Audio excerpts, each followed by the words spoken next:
Hey, this is Tad Doughty with Black Talon Protection Group. I'm here with Deshaun LeGrand, a co-owner in the company and a longtime friend. How you doing, brother? I'm doing good. How about yourself, bro? Good, good. Living the dream.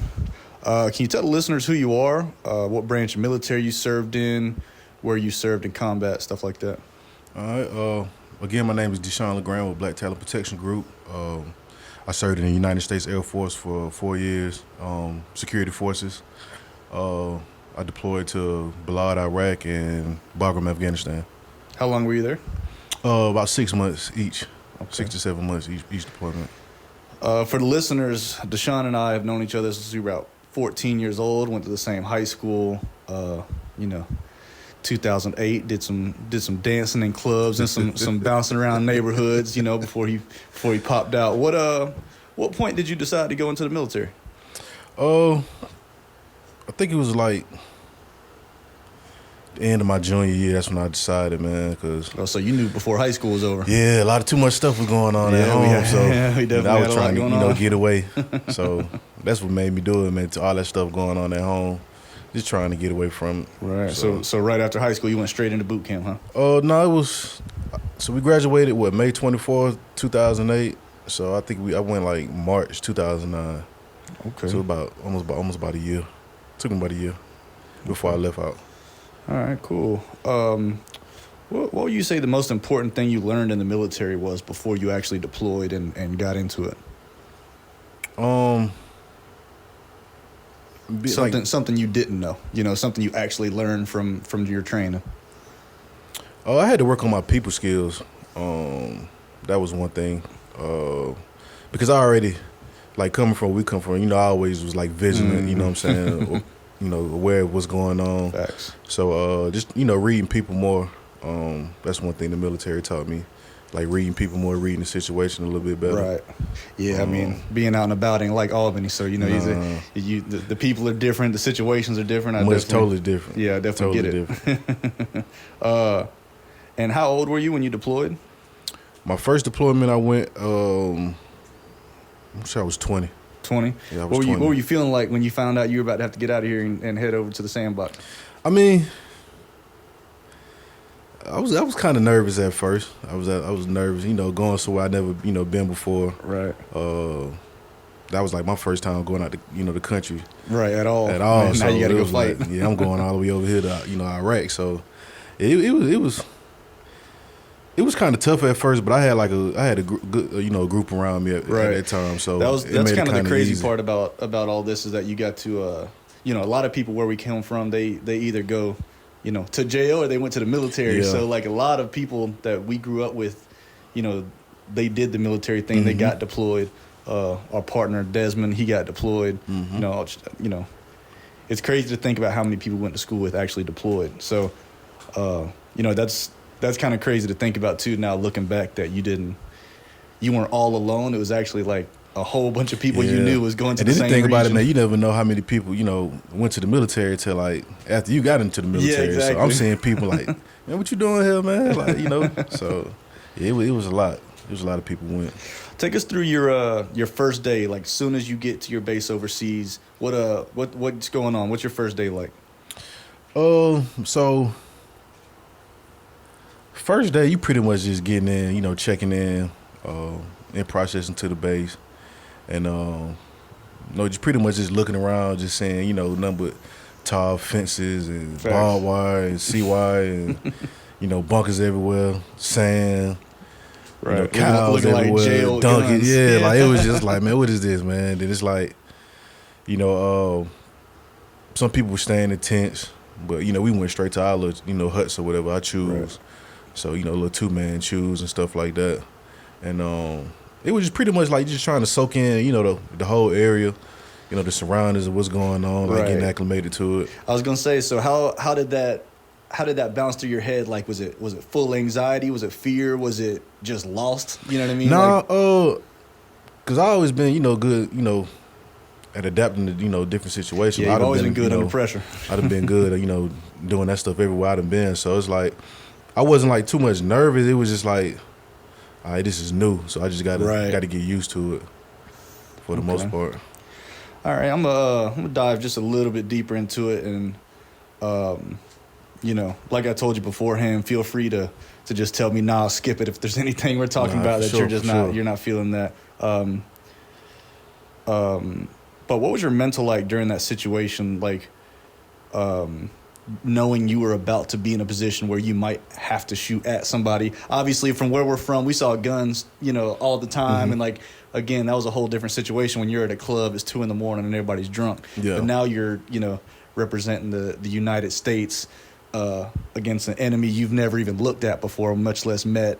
What kind of thoughts does that put into your brain, like to prepare yourself for having to be in that type of situation? So, like, first getting in, when you first got there, it's going through your brain, like, all right, we might have to put this training into use and stuff like that. So, but after a while, it's like I won't lie to you, like, Iraq was like a cakewalk compared to Afghanistan. Really? You know what I'm saying? It was two totally different, scenarios and atmospheres and stuff like that. So it was, Iraq was more calm. We used to get like IDF a lot, but like when we going through the villages and stuff like that, patrolling, taking supplies. You did Iraq first? I did Iraq first. Okay, so, cool. So that was kind of good to be able to ease yeah, into it was that that stepping stone. So it's like we get there, we going through the villages, route clearance and stuff like that. So we didn't. It wasn't really too many issues.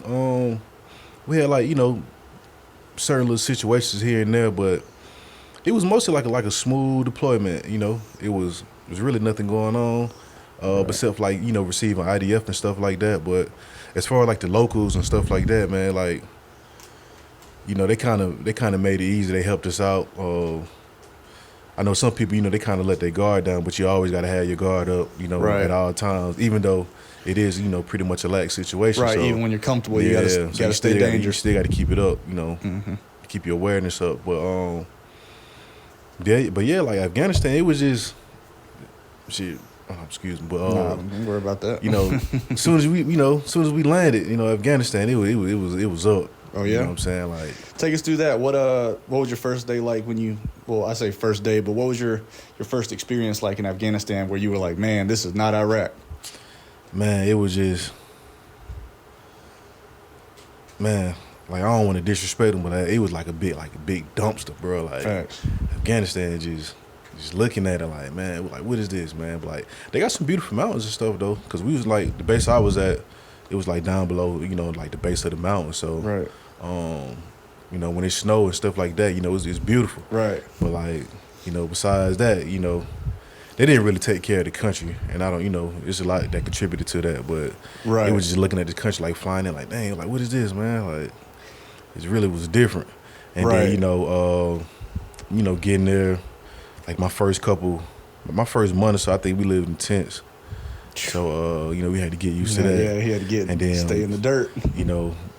You get living in tents, and then not having like hot water and stuff like that. You know what I'm saying? Like, just getting used to stuff like that, and then on top of receiving IDF, pretty much indirect fire every day. That's like the most that happened like the first like couple months, Right. and then it started amping up around like, cause I got there in like June, I want to say 2012, and then it started amping up around like maybe like August. Right. So you were saying indirect fire. That's just like what, you just hearing it around you? No, IDF. Nothing- So IDF is it's like mortars. They put them on the timer. They be off in like the fields, and they could put them on the timer, and then they could they might have like coordinates for like the base, because right. they be having like the coordinates and stuff Yeah, they like know that. what's So going yeah, on. they know what's This is going their on. home. So it's like they just setting up like the mortars and stuff like that, and you pretty much they shooting them at the base, and it's like it's unexpected. So it's like Right. So when sometimes, stuff like that happens, what's the first thing that goes through your head? What are you doing? What's the protocol? I mean, so they gonna train you on everything and tell you what you need to do, and like the alarm starts going off. So it's like, all right, when this is your first time really experiencing it, it's like sometimes you pay attention to it, sometimes you don't. But it's like, all right, the alarm going off, so we gotta hit the bunker. You know what I'm saying? You might be in the bunker for like an hour. You know what I'm saying? 2 hours or something like that. Right. So while the mortar's dropping, It's clockwork. yeah. As soon as you hear it, you're gone. Yeah, man. Yeah, so Sometimes you don't make it. You got to go somewhere else to the a hard shelter. But a lot of times you just got to get in the bunker. When stuff like that going on. What if you don't mind me asking, what do you think was the worst thing you had to experience personally, in your face, whether Iraq or Afghanistan, and do you think any amount of training could have prepared you for that moment? The moment I said was like the major, turning point for me was like I said, Afghanistan. It was just different. So I had already dealt with dealing with other teams getting hit by IEDs and stuff like that, improvised explosive devices. So, responding to different teams, performing, self-aid, buddy care, and stuff like that.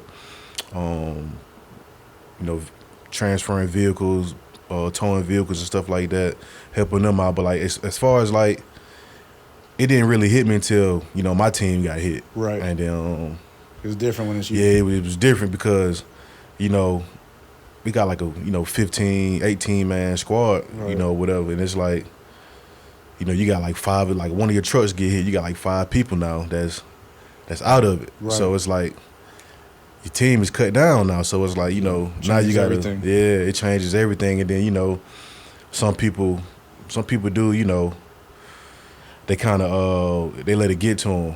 And, they kind of fade away, and you got to snap them back into reality. Hey man, we got to do this. So that's something that you can't train for, is how you're gonna react when because it's different when you're. I'm telling you, man, you could train all day for it, and I see the most hood people, training and they're doing good with training. One of the high speed people, right. And then as soon as we get into a situation, it's everything's different. Yeah, all that shit went out the window. So it's nah, man, you got to tighten up, bro. Now ain't the time. So it's that's the most thing. Man, training is the easy part. It's just applying all of that stuff. Different scenarios during chaos. Yeah, so that's really when the training doesn't matter. Is when the chaos hits. Yeah. That's when you really see what somebody's made out of. How you'll really react. And it's a lot it deals with mentally too. It's right. A lot of it's mentally. So it's you got to have a good mental state to be able to turn that stuff off and get back to it. Get back into the fight. Right. So how this whole interview series we're doing, it's funny we mentioned that. That's a lot of why we're doing it. We want to talk to the viewers about being prepared being one thing, but knowing that when you're in the midst of everything going down, how everything changes and how there is no time that you can prepare for that. So, that's why we're talking about these situations, so people can understand that, even somebody like you who trained at the highest level and who has all these accommodations, this, that, and the other, can still be hey, when it went down, I snapped back into it, but there was still that moment where it was all chaos, and I'm looking around and I'm man, you got to figure out what to do, and you got to figure it out quick. So, with military being such a disciplined teaching regimen, they do what they can to prepare you for war, but there's nothing that could ever prepare you for it except I guess what experience and being in it. So that's the time, I guess, that you're speaking about where training just literally went out the window and you just had to figure it out, huh? So yeah, man, you could, like I said, you could do all the training in the world, man, but unless you actually going through it, some people lose a lot of knowledge, and they train all year, all day, every day, right. Every week, all year. But if you're not applying it, and in the field, you're not going through it. Some people, they kind of lose, certain things that you really need, and then it's all right. Once you start going through, you start you remember certain things. All right, I need to do this, or I need to do that. You learn from real life experience. Yeah, so it's I say, man, dealing with personal security and stuff like that, executive protection, guys need to train. You need to actually train. You can, and you need to actually apply it. Do little scenarios and stuff like that. Get spun up on, go to different courses. Whenever you can, because they're gonna push you to the limit. It's gonna bring up stuff you never even thought about. So you need to get pushed, because nowadays, man, you can get hit with any kind of scenario. Facts. You need to learn how to know how to react to it, how to maneuver.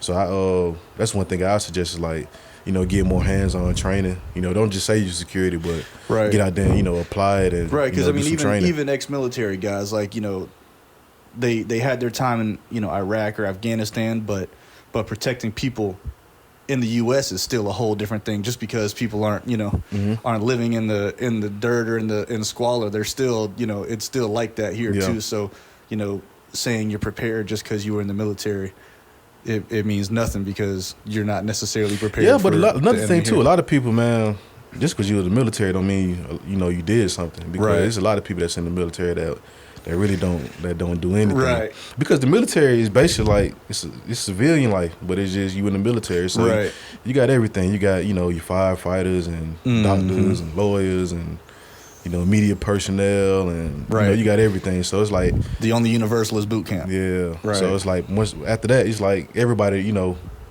have like hands-on experience or they don't have like combat experience.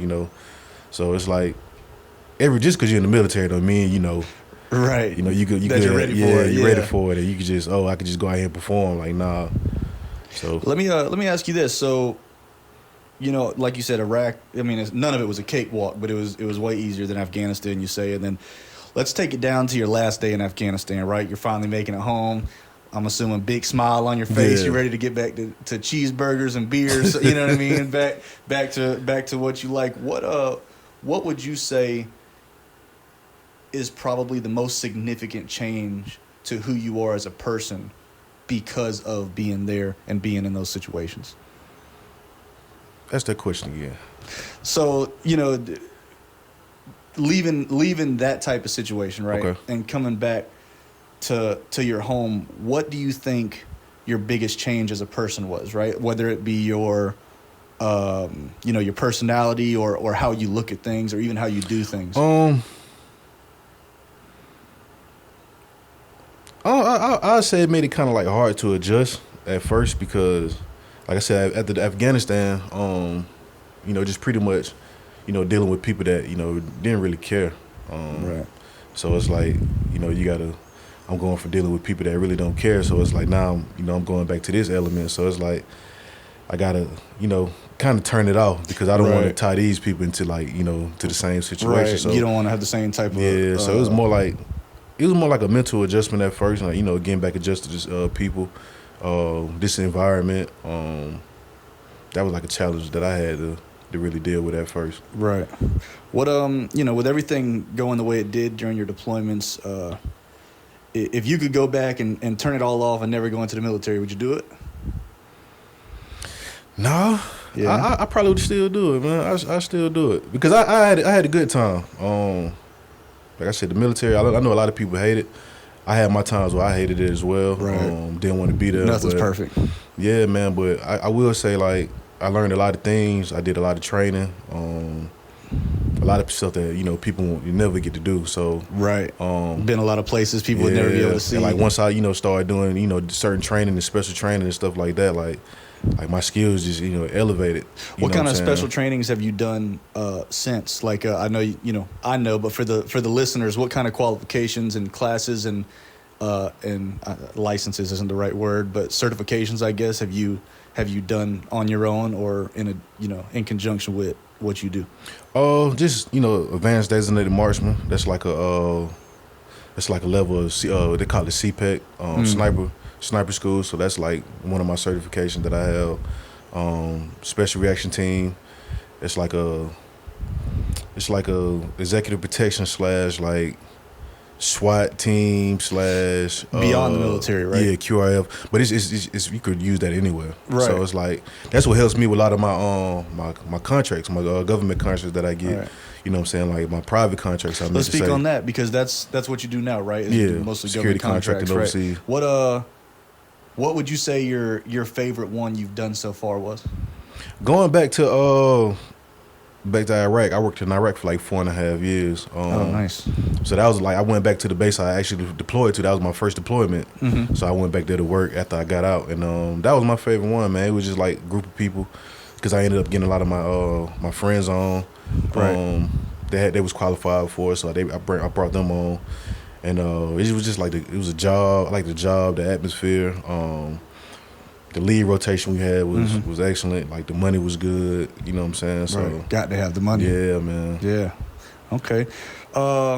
So for the people that do security work, you kind of touched on this, or they're in the military but have never deployed or have never been in a genuine combat situation. Like I say, that has to do with military or here doing security, right? Not all security guards have been shot at or had to protect their asset. What if you give them one piece of advice? I'm sure you could give them a bunch of advice, but if you give them one piece, what would that be?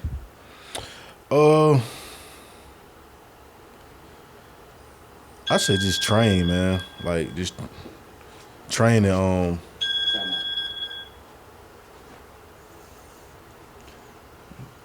Face that, boy. From the top of that answer, I would say training. Just punch in right there. Okay. So ready? Yep. So yeah, just pretty much just training, man.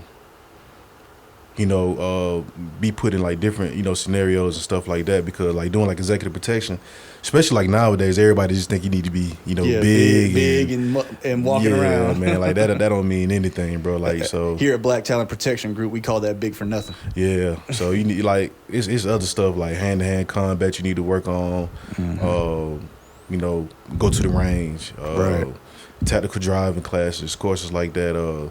Just take all that stuff serious if you're gonna, run a company and be in security and stuff like that. Right. That's some stuff that you really Especially need to with we do a lot with the bulletproofs. Especially the bulletproof doesn't drive like that regular car. You gotta learn how to maneuver that thing, man. It's heavy too. So it's heavy. It's heavy to start. It's heavy to stop. Yeah, it's heavy to turn. This is because most people they'll never drive anything, like especially like in the security business, like right. But you coming from the military, you done rode in tactical vehicles, you done drove tactical vehicles, you done worked on tactical vehicles, perform your own maintenance on on the vehicles and everything. So you really just got to get acclimated to everything that everything with your job, everything that you're doing. Just get up to speed on it. Really train on it. Just take it serious and push yourself. Okay. Well, we appreciate it, bro. I know you're headed back out on Monday to go back across seas, huh? So we wish you a safe trip, and when you get back, hopefully we can hear some more stories from you. Yeah, man. Part 2, man. We'll open it up a little bit more. That's right. Right. Well, this is Tad Doughty, and again, this is Deshaun LeGrand with Black Talon Protection Group.